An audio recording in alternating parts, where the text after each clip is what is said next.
तो जब वाक्य में ता रहता है या ते रहते हैं तो हमारा स्ट्रक्चर हो जाएगा सब्जेक्ट प्लस गो या गोज ऑन प्लस वर्ब का आईएनजी वाला फॉर्म।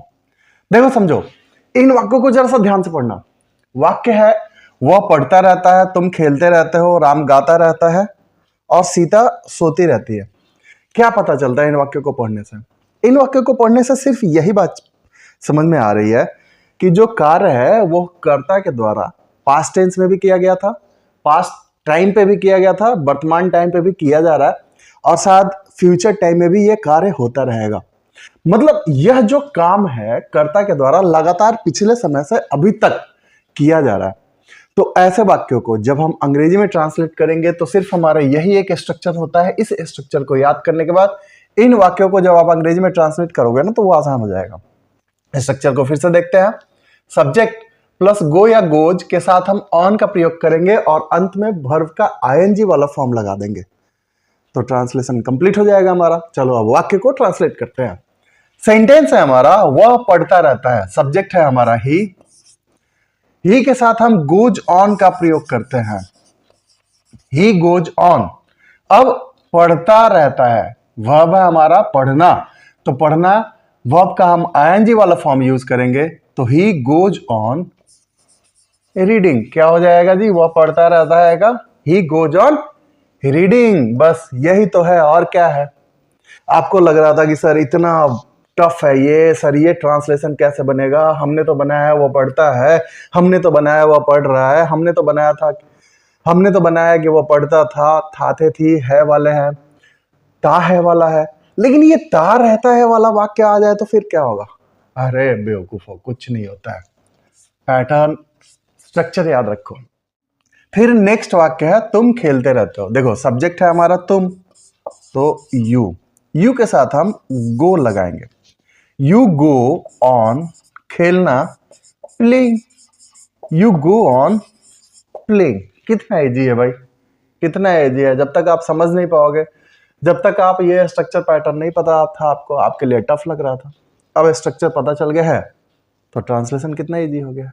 तो चलो, राज गाता रहता है, सब्जेक्ट है हमारा Raj goes on, Raj goes on गाता रहता है, singing. Raj goes on singing. Sita रोती रहती है, Sita goes on verb slip, तो स्लिप का आईएनजी वाला फॉर्म लग जाएगा, स्लीपिंग।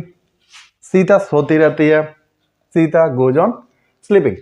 पैटर्न स्ट्रक्चर याद रहे, जब वाक्य में ता रहता है, ते रहते हैं, ती रहती है तो हमको स्ट्रक्चर सब्जेक्ट प्लस गो प्लस गोज के साथ ऑन का प्रयोग करते हुए वर्ब का आईएनजी वाला फॉर्म लगा करके उस हिंदी के वाक्य को अंग्रेजी में आसानी से ट्रांसलेट कर लेंगे। ये आपके सामने मैंने कर दिया। अब आप बताओ, क्या ये आपके लिए टफ है? क्या आपको लग रहा है कि ये आपसे ट्रांसलेट नहीं होगा? अरे आसान है, सिर्फ समझने भर की देरी है। सिर्फ स्ट्रक्चर को समझना जरूरी है। जैसे ही आप स्ट्रक्चर समझते हैं ना, कुछ नहीं है यार, ऐसे वाक्य आसानी से ट्रांसलेट हो जाएंगे। तो इन वाक्यों को ट्रांसलेट करने के बाद अब हम आते हैं जरा सा, ये अफर्मेटिव सेंटेंसेस थे, अब हम आते हैं इंट्रोगेटिव सेंटेंसेस पे। जहां आपको वाक्य में क्या मिलेगा? वाक्य में प्रश्न मिलेगा।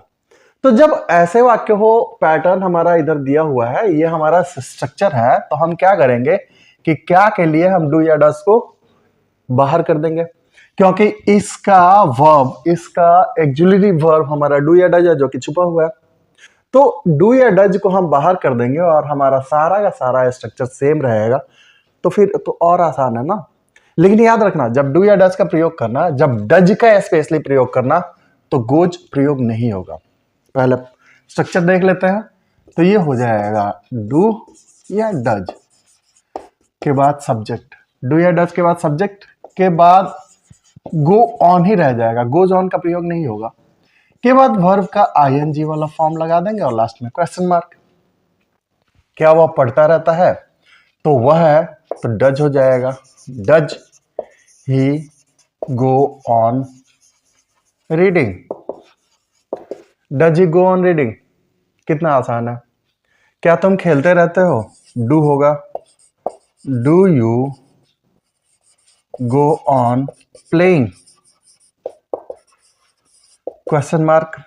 क्या राज गाता रहता है? फिर डज हो जाएगा। Does Raj go on singing? Question mark. Last में क्या सीता सोती रहती है? फिर डज होगा। Does Sita go on sleeping? अरे बेवकूफो, कुछ नहीं है, सिर्फ समझने भर की देरी है।